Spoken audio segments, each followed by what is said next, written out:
An Yoon Young has been able to see things that other people can't since she was a child. She calls them jellies, and some of them can be dangerous. That's why she decided to become a school nurse at Mongleon Gymnasium. Now, she helps children fight off this invisible evil every day. Today is no different. A young boy named Oh Swang-gwan hears some bad news about his crush, Sung Ah-ra. It appears that the most detestable boy in the basketball team is planning to ask her out in a few minutes, so this could be his last chance. But as he's climbing up the stairs to go find her, he feels a weird sting in the back of his neck.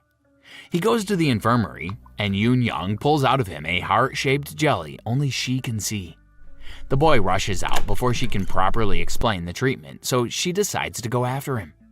When she opens the door, he's right there, except it's not really him, it's a jelly. The boy's unfulfilled wish took that form, and now it's quietly haunting the hallway. At the teacher's room, Han In-pyo's been struggling to keep the school in order since his grandfather died a year ago and left a few maintenance instructions.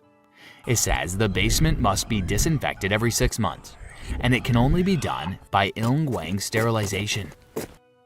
The problem is that they're not picking up the phone. When Yoon Young arrives, we see him through her eyes, and there's a jelly-like aura around him. Not sure what to make of that, she just asks for his help to find Song-gwan before he gets too sick. Hong In-pyo agrees to look for the boy, but he's annoyed because he hates walking too much. A motorcycle accident left him with an injured leg a few years ago. By now, the clone jellies have multiplied all over the school, but Yoon Young sees something even more concerning. Many blotches of pink goo are making their way up from the basement, so she gets the toy sword and breaks in.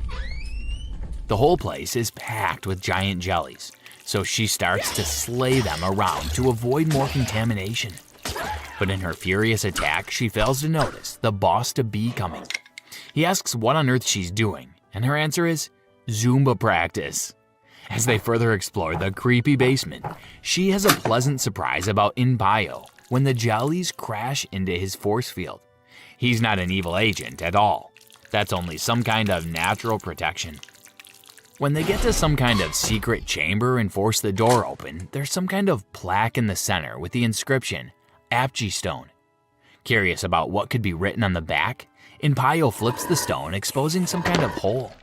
The jelly that comes out of it is so powerful it sends the nurse flying across the room. Shockwaves go through the whole building, and the students enter some kind of hysterical trance.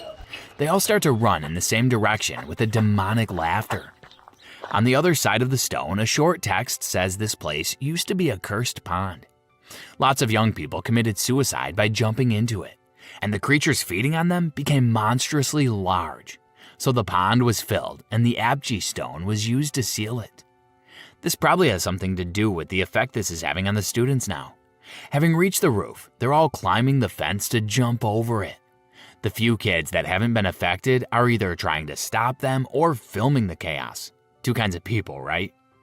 In-pyo finally decides to get out, but he has even more difficulty walking because the tremors are increasing. Outside, the ground starts to crack and cave in. A big sinkhole is formed by the time the nurse gets to the roof. Smacking each kid on their head, she makes them briefly unconscious.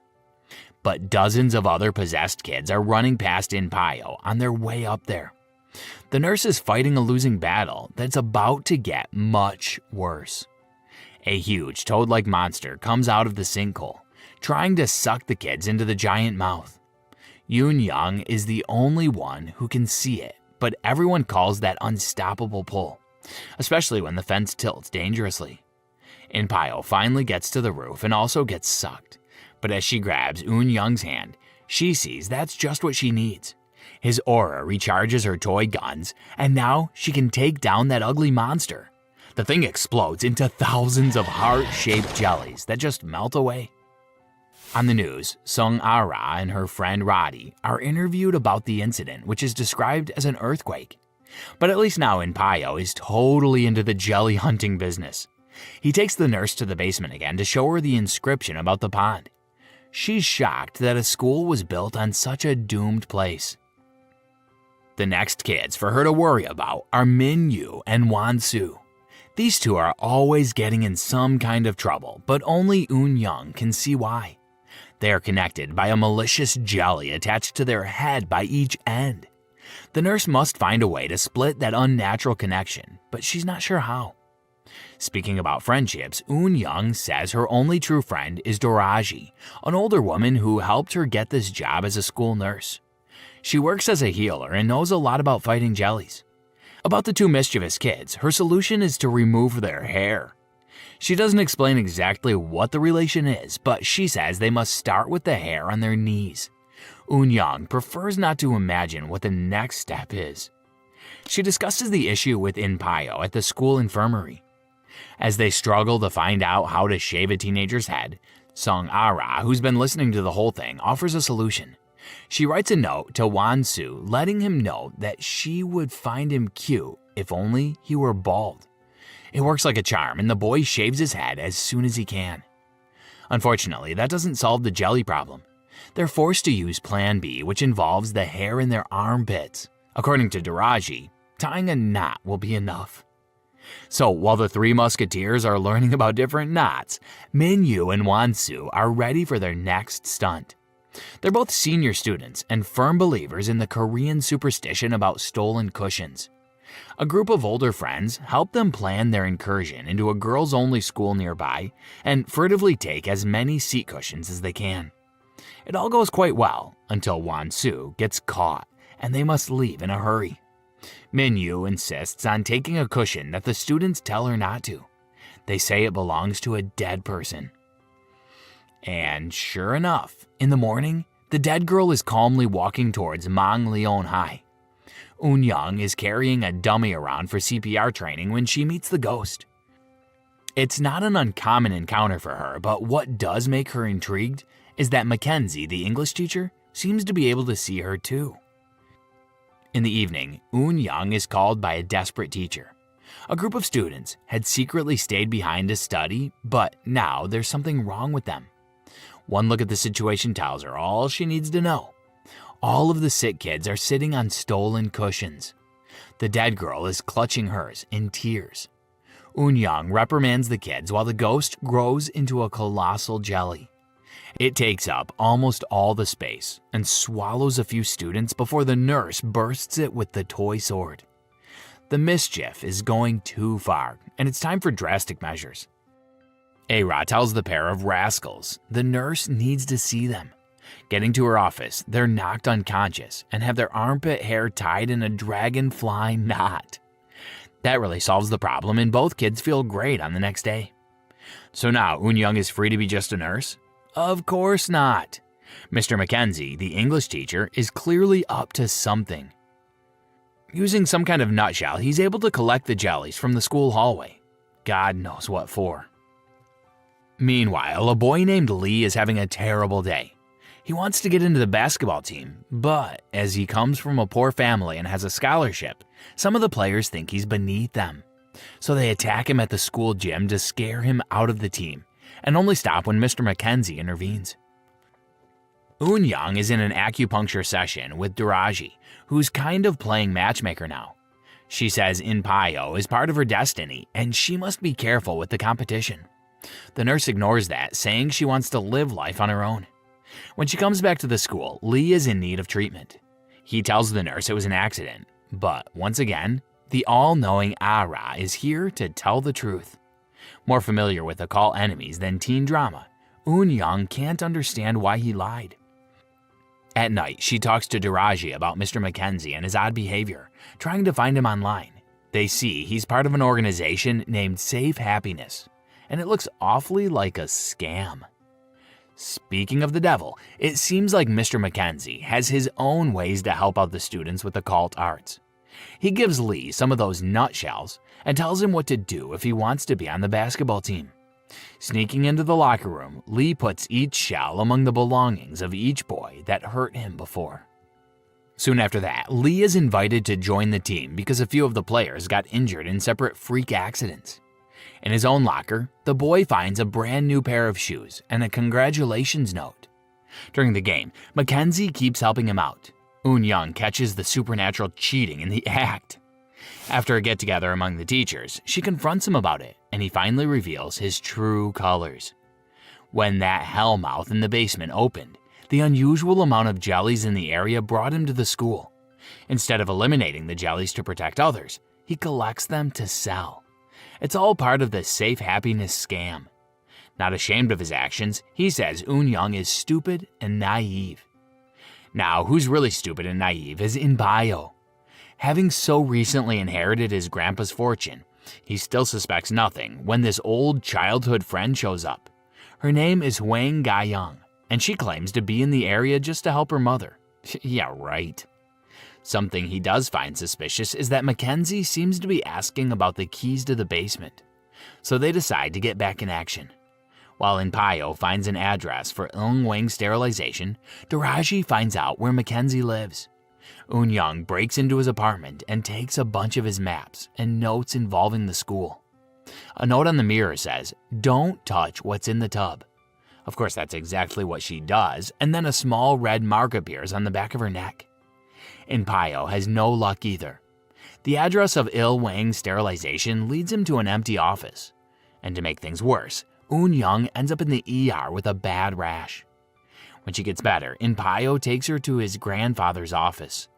She can see the aura of the books too, and picks the ones that have been read the most. As some of them are in Chinese, they try to decode some parts, and it seems to be about a breathing hole. It's starting to look like the school founder knew about the Abshi Stone and the Pond of Doom.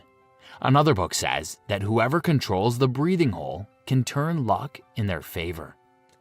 And that's when these bug-like jellies appear out of the blue at Manglian High. Frustrated by the inability to kill them, the nurse picks one up and puts it in a jar, probably to take it to Daraji later. But then she meets Bayek, the new student who's very quiet, reserved, and turns out not human. Bayek is a mite eater, a millenary entity who comes to life under different forms whenever there's an infestation. Mites can only be killed by the stomach of a mite eater, and if they're left unchecked, bad fortune will come to everyone touched by one. That explains the crowded infirmary earlier. When Young goes to the teacher's room to tell Inpayo about Bayek, she catches him smiling at the phone. He says it's that childhood friend. They've been hanging out together. Young makes no effort to hide she feels defeated by a rival. He shows her a picture that could lead to the Wang sterilization mystery, but she doesn't want to go with him. At home, she confides with Daraji about that. The girl's name rings a bell, and they learn she's also with Safe Happiness. In fact, her mother has recently become the head of the order. Totally ignoring the conspiracy red flags here, Young just remains mad at her crush. She also has other things on her mind. There are so many mites at the school that Bayek is getting sick. A-Rod and Ratty have become close to her, and they talk about her unique lifestyle. As a mite eater, she got to see many different areas in history, but she can't live past 20 years old, and she's never allowed to leave that same area. Obviously depressed, she says that if she were in a game, she would be an NPC. She says she's proud to honor her duty, but something is different now. Never having embodied a schoolgirl before, Bayek feels like this is her true self. This time, she would like to live a few more years and maybe see a few other places. Deeply touched by Bayek's story, the nurse goes to Daraji seeking advice. She says this is her destiny, but Young is sick of all that. She doesn't want to live according to a fate set in stone, and neither should Bayek. Sometime later, Daraji calls and says there might be a way to help her. She's found some doctors who perform stomach surgery on mite eaters. So off she goes to the fish market, where a shady lady gives her an absurd price for the surgery. Young is shocked but decides to use her savings to help the girl. However, when she tells Bayek the good news, she refuses to accept. When mites cause someone misfortune over and over again, their soul starts to slowly wither away. The effects are irreversible after 100 days. Ara and Roddy are her dear friends now, and she doesn't want that to happen to them. If she walks away, who's gonna eat those damn things? Determined to help this girl, Young stays up all night catching every single mite around. She puts them all into large jars and sits beside Baek while she eats them all. A few days later, she has a successful surgery. The doctor gives Young a jar with what used to be her stomach. But something has happened to the school nurse. Since this morning, she can't see jellies anymore. No longer of the special use to the kids and still very angry at whoever decided to build a school here, she hands Inpayo her letter of resignation. Meanwhile, Minyu and Wansu have their connection instantly restored and waste no time before wreaking havoc. They break into the basement and a massive wave of transparent jellies comes out. It engulfs everyone except for Inpayo, still protected by the force field and totally desperate without Young. At home, she sees on the news the school has been closed because all students fell into a coma simultaneously. Inpayo calls her with more troubling information. His grandfather was also a member of Safe Happiness. Since the beginning, this school was nothing but a trap, feeding all the teenage angst to the monster underneath it in order to turn a profit. Having a closer look at the stuff she got at Mackenzie's apartment, Young makes a terrible discovery. She finally finds Ilngwang sterilization. That's only a bogus name for Daraji, who has been playing her all along. That's why she made Young apply for a job there in the first place. It turns out that she and Inpayo are caught in a war between crazy people to get hold of Doomsday High for the worst possible reasons. Convinced that there's no other way, Young and Inpayo decide to destroy the school. Together, they reopen the Apji stone and the earthquake begins. The red spot on her neck disappears, and her prowess are suddenly back. Which means she won't get rid of her destiny that easy. The school is rebuilt in record time, and soon it all goes back to what they call normal. Young and her toy sword are back at the infirmary, ready to tackle the unthinkable. And this is the end.